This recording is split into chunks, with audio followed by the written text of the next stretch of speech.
Movie जैसे ही theatre में release हुई उस मूवी को मैंने देखा, उसका रिव्यू बनाकर मैंने अपने पिछली वीडियो में डाला ही था कि उसके अगले ही दिन मुझे सोशल मीडिया के थ्रू पता चलता है कि मूवी के जो मेकर्स है उन्होंने मूवी के क्लाइमैक्स को ही चेंज किया है एंड फिर से मूवी को थिएटर में रिलीज किया है।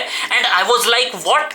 इसके अलावा थिएटर में मैंने एक और मूवी देखी from the director of Oscar winning movie Parasite. Director Bong Joon ho जो है वो एक और मूवी लेकर आए हैं जिसका नाम है मिक्की 17, जो कि पिछले ही हफ्ते रिलीज हुई है। अब क्या मिक्की 17 भी जो पैरासाइट मूवी है उसकी तरह एक वर्ल्ड क्लास बेहतरीन सिनेमा है? जानने के लिए इस वीडियो में बने रहिए ओनली ऑन सिनेसोच। सबसे पहले बात करते हैं क्रेजी मूवी के बारे में। अब क्योंकि इस मूवी के मेकर्स ने ये अनाउंस कर दिया था कि उन्होंने क्लाइमैक्स को चेंज किया है, इसलिए मैं फिर से मूवी देखने गया आपके लिए, सिर्फ आपके लिए, आप लोगों के लिए। तो भाई साहब इसी बात पे चैनल को, वीडियो को लाइक कर दीजिए, शेयर कर दीजिए, सब्सक्राइब कर दीजिए। दूसरी बार जब मैंने क्रेजी मूवी को देखा ना एंड इस मूवी को लेकर जो जो मुझे फील हुआ वो सारे पॉइंट्स मैंने ऑलरेडी अपने रिव्यू में कवर कर लिए हैं। एक पॉइंट जो शायद मैंने मिस किया वो ये है कि डॉक्टर अभिमन्यु अपने साथ जो अमाउंट लेकर ट्रैवल कर रहे होते हैं वो किसी को देने के लिए होते हैं।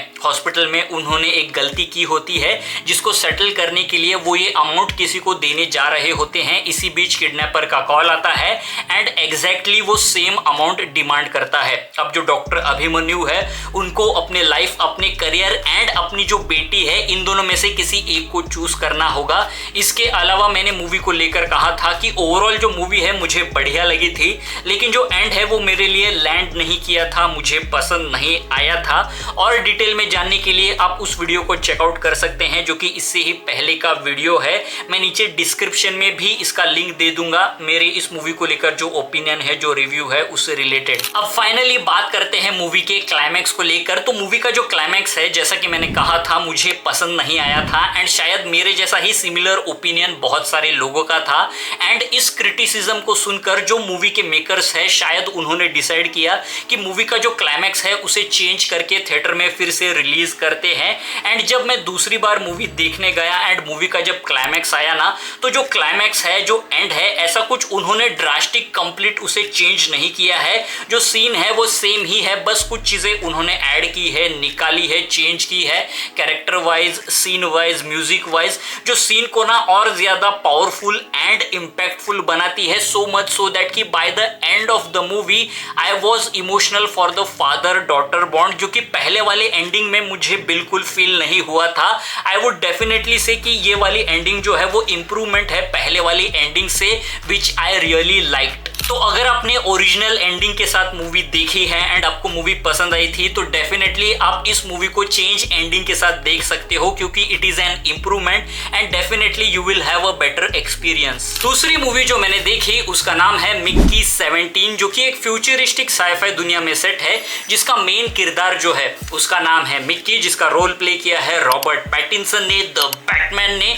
मिक्की एंड उसका दोस्त जो है वो एक बहुत बड़ी रकम जो है उधार लेते हैं, कर्ज लेते हैं अपना एक बिजनेस शुरू करने के लिए, लेकिन उनकी बदकिस्मती से वो बिजनेस चलता नहीं है एंड जिनसे उन्होंने पैसे उधार लिए थे वो लोग उसके पीछे हाथ धोकर पड़ जाते हैं पैसा वसूल करने के लिए, जो कि काफी खतरनाक लोग होते हैं। अपना पैसा टाइम पे ना मिलने पर वो लोगों को काफी बुरी तरीके से बेरहमी से मार देते हैं एंड धरती के किसी भी कोने में छुपे हो वो उनको ढूंढ कर निकाल सकते हैं। इन सारी चीजों से बचने के लिए मिक्की एंड उसका दोस्त जो है एक स्पेसशिप जो किसी प्लेनेट पे कॉलोनी बनाने के लिए जा रही होती है, उस स्पेसशिप में एज अ क्रू वो लोग ज्वाइन हो जाते हैं। मिक्की का दोस्त जो है एज अ पायलट ज्वाइन हो जाता है एंड मिक्की जो है एज अ एक्सपांडेबल ज्वाइन हो जाता है, बिना जाने बिना पढ़े कि भाई एक्सपांडेबल होता क्या है।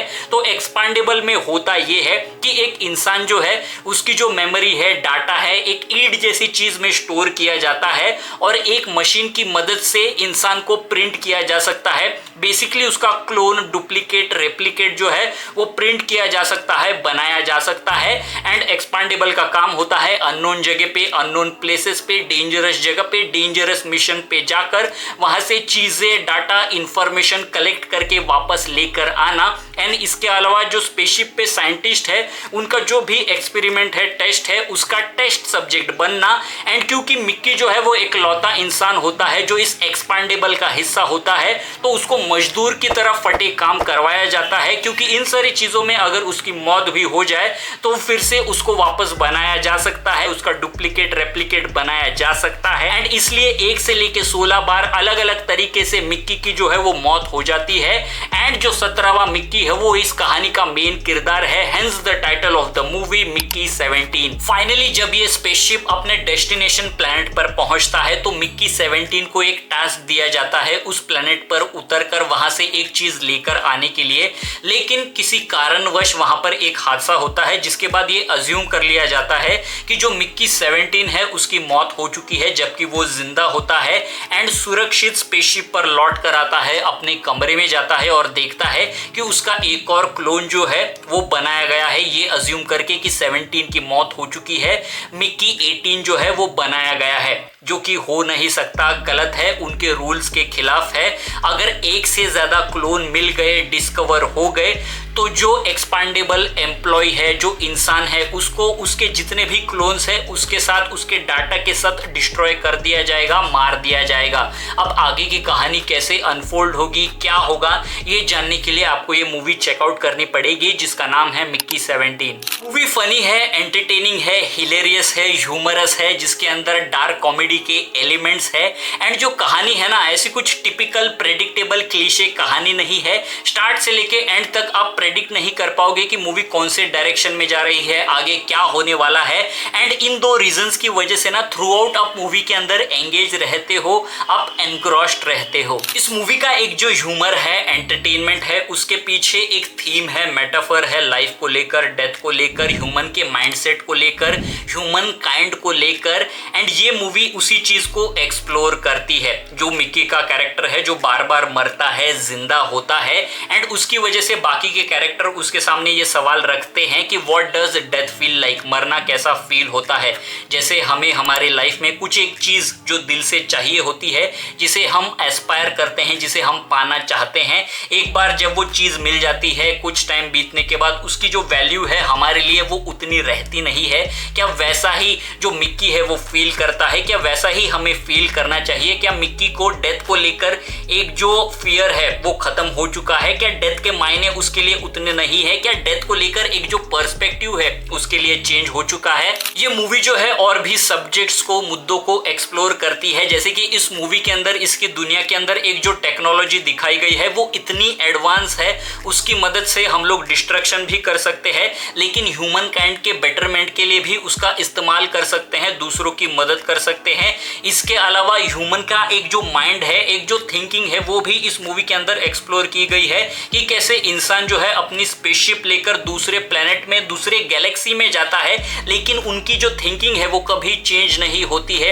एक जो इंफीरियर सुपीरियर कॉम्प्लेक्स है, एक जो रेस को लेकर डिस्क्रिमिनेशन है, एक जो एक दूसरे के खिलाफ जेलेसी है, वो कभी खत्म नहीं होती है। एंड इस वजह से ह्यूमन काइंड जो है वो कभी एडवांस नहीं करता है, कभी आगे नहीं बढ़ता है। एंड ये सारे अलग अलग मुद्दे जो है इस मूवी के अंदर एक्सप्लोर किए गए हैं। And last but not the least बात करते हैं मूवी के अंदर के परफॉर्मेंस के बारे में। तो ओवरऑल ओवर द बोर्ड सारे कास्ट ने बेहतरीन तगड़ी परफॉर्मेंस दी है, लेकिन one person who really surprised me was Robert Pattinson. अब तक उन्होंने जितनी भी मूवीज की है उसके अंदर सीरियस ड्रामेटिक रोल किए हैं, एंड उसमें भी उनकी परफॉर्मेंस जो है वो मुझे काफी बढ़िया लगी है, अमेजिंग लगी है। लेकिन इस मूवी के अंदर रॉबर्ट पैटिंसन ने जो काम किया है ना भाई साहब, कुछ अलग ही नेक्स्ट लेवल काम किया है। इस मूवी के अंदर रॉबर्ट पैटिंसन के 2 कैरेक्टर है, मिक्की 17 जो कि एक फट्टू डरपोक टाइप का कैरेक्टर दिखाया गया है, एंड मिक्की 18 जो है वो एक साइको, एक घुसेल, एक शॉर्ट टेम्पर का कैरेक्टर दिखाया गया है। लेकिन दोनों कैरेक्टर को ना रॉबर्ट पैटिंसन ने अलग तरीके से प्ले किया है, उसके जेस्चर पोस्चर अलग है, वॉइस मॉड्यूलेशन किया है, एक्सेंट अलग है, लेकिन कहीं ना कहीं एक अंडरलेइंग ह्यूमर है उसके परफॉर्मेंस में। एंड एक पॉइंट के बाद बाद ना मैं भूल गया था कि ये दोनों कैरेक्टर जो है वो एक ही इंसान ने प्ले किया है। इतना बेहतरीन परफॉर्मेंस जो है वो रॉबर्ट पैटिंसन ने दिया है। एंड पूरे मूवी को देखने के बाद ना आई कैन डेफिनेटली से कि रॉबर्ट पैटिंसन जो है वो एक वर्सेटाइल एक्टर है जो शायद किसी भी टाइप के कैरेक्टर को प्ले कर सकता है। तो गाइस बस आज की वीडियो के लिए इतना ही। इस मूवी को लेकर आपके क्या विचार है, आपकी क्या सिने सोच है, नीचे कमेंट करके मुझे डेफिनेटली जरूर बताइए। एंड ऐसे ही सिनेमा रिलेटेड कंटेंट के लिए सिने सोच चैनल को लाइक कीजिए, शेयर कीजिए एंड सब्सक्राइब कीजिए। तब तक के लिए bye bye.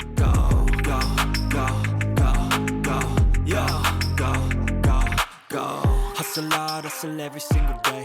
I'll be making moves till I'm buried in my grave. To the system, I don't wanna be a slave. I've been doing shit my way, or the highway.